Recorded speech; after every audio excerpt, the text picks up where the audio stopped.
Good morning my dear students. आज का जो टॉपिक है बेटा वो है यूनिट 6 चैप्टर 8 ग्रेविटेशन। बेटा ये मान लीजिए आप लोग नेक्स्ट बुक शुरू हो रही है, this is part 2 of physics. ठीक है बेटा, ग्रेविटेशन भी एक बड़ा इंपॉर्टेंट चैप्टर है। तो सबसे पहला जो पॉइंट है इसके बारे में, इसको बोलते हैं ग्रेविटेशन क्या होती है, then gravity, then acceleration due to gravity और वेट। पहले मैं इस पार्ट को इंट्रोडक्शन पार्ट बना दूंगा, फिर हम क्वेश्चन पर आएंगे। ठीक, सबसे पहले ग्रेविटेशन क्या होता है। ग्रेविटेशन, ठीक है बेटा, ग्रेविटेशन का कंसेप्ट जो है वो इसैक न्यूटन ने दे दिया और आप सबको पता है इसैक न्यूटन के बारे में आप सबको पता है। वो अपने बगीचे में बैठा था एप्पल ट्री के नीचे और एप्पल उसके ऊपर एप्पल ट्री से गिर गया और उसने उस एप्पल को फॉल करते हुए देखा। उसको कंसेप्ट आ गया, ये जो एप्पल है वो नीचे ही क्यों आ गया, ऊपर या कहीं और साइड से क्यों नहीं चला गया। तो उसी के बेसिस पर उसने एक लॉ दे दिया बाद में, जिसको बोलते हैं Newton's universal law of gravitation, जो इसके बाद हम पढ़ेंगे। लेकिन पहले मैं आपको बताता हूं what do you mean by gravitation. Gravitation क्या है बेटा? ग्रेविटेशन है अगर दुनिया में कोई भी दो बॉडीज ले लीजिए जिनका मास है, कोई भी दो bodies, body A body B, इसका मास कैपिटल एम है, इसका मास स्मॉल एम है। ये न्यूटन भी बोलता है, बाद में लॉ भी मैं समझाऊंगा। न्यूटन, अकॉर्डिंग टू न्यूटन, अगर दुनिया में कोई भी दो बॉडीज ले लीजिए जिनका मास होगा, उनके बीच में फोर्स ऑफ अट्रैक्शन होती है। फोर्स ऑफ अट्रैक्शन होता है, याद रखिए बेटा, the force of attraction between any two bodies in this universe. याद रखिए, the force of attraction between any two bodies in this universe by virtue of their masses. Masses की वजह से दो बॉडीज के बीच में एक फोर्स ऑफ अट्रैक्शन होती है। उस फोर्स, उस कंसेप्ट को हम बोलते हैं ग्रेविटेशन, या उस फोर्स को हम बोलते हैं ग्रेविटेशनल फोर्स। इधर देखो, the force of attraction between any two bodies in this universe by virtue of their masses, मास की वजह से जो फोर्स ऑफ अट्रैक्शन होगा दो बॉडीज के बीच में, उसको बोलते हैं ग्रेविटेशन। ठीक है, the force of attraction between any two bodies in the universe by virtue of their masses is called gravitation.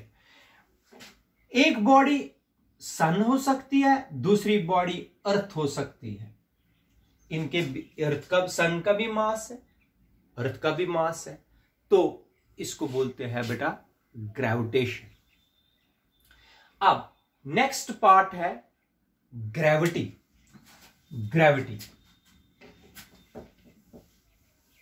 इधर देख लीजिए, समझ लीजिए बेटा, अगर ग्रेविटी, मान लीजिए यह है अर्थ या कोई और प्लेनेट, ठीक है। आप लोग अगर किसी भी चीज को ऊपर फेंकोगे वो वापस आ जाता है किसकी ओर? अर्थ की ओर। अर्थ इसको अपने ओर खींचती है। अगर अर्थ का मास हम कैपिटल एम लेंगे, इस बॉडी का मास हम स्मॉल एम लेंगे, इनके बीच में भी फोर्स ऑफ अट्रैक्शन है, तभी तो ये इसकी ओर आ जाता है। The force of attraction between earth और एनी अदर प्लेनेट, जिस प्लेनेट पर आप बैठे हो या जिस प्लेनेट की बात करते हो, the force of attraction between earth and any other body, the force of attraction between earth and any other body in this universe is called gravity. planet और किसी और बॉडी के बीच में जो फोर्स है उसको बोलते हैं gravity. the force of attraction between earth and any other body in this universe is called gravity। ठीक, इसमें से एक बॉडी जरूर प्लेनेट है। प्लेनेट का मतलब अर्थ है, दूसरी बॉडी कोई भी हो सकती है। ठीक, तीसरा होता है एक्सेलरेशन ड्यू टू ग्रेविटी। अब आप लोगों को पता है, अगर मैं बॉल छत से नीचे फेंकता हूं, ऐसे नीचे फेंकूंगा, उस बॉडी में एक्सेलरेशन आ जाती है, वो बॉडी बड़ी तेजी से नीचे की तरफ आ जाती है, अर्थ की तरफ। उस बॉडी में एक्सेलरेशन आ जाती है, लेकिन किसकी वजह से? ग्रेविटी की वजह से। The acceleration attained by a body, the acceleration attained by a body when it falls freely, when it falls freely under the action of gravity. एक बॉडी में एक्सेलरेशन आ जाती है, किसकी वजह से? ग्रेविटी की वजह से, अर्थ के खींचने की वजह से, उसको बोलते हैं acceleration due to gravity. The acceleration attained by a body when it falls freely under the action of gravity, under the action of gravity is called acceleration due to gravity. Acceleration due to gravity is denoted by small g and its value is 9.80 meter per second square in SI system, and in CGS system its value is 980 centimeter per second square। ठीक है। The acceleration attained by a body when it falls freely under the action of gravity is called acceleration due to gravity। अब last part है बेटा, wait क्या होता है। Wait actual में आप सबको पता है, वेट जो है, अगर किसी भी चीज का हम वेट मेजर करना चाहते हैं, वेट जो होता है बेटा, अगर ये कोई बॉडी है, अर्थ पर है, अर्थ इसको अपनी ओर, अपने सेंटर की ओर खींचती है। कितने फोर्स से ये सेंटर की ओर खींचती है बॉडी को, उसको बोलते हैं weight. Weight is actually the force. Weight actual में फोर्स होता है जिसकी वजह से एक बॉडी अट्रैक्ट होती है towards the centre of earth, towards the centre of earth.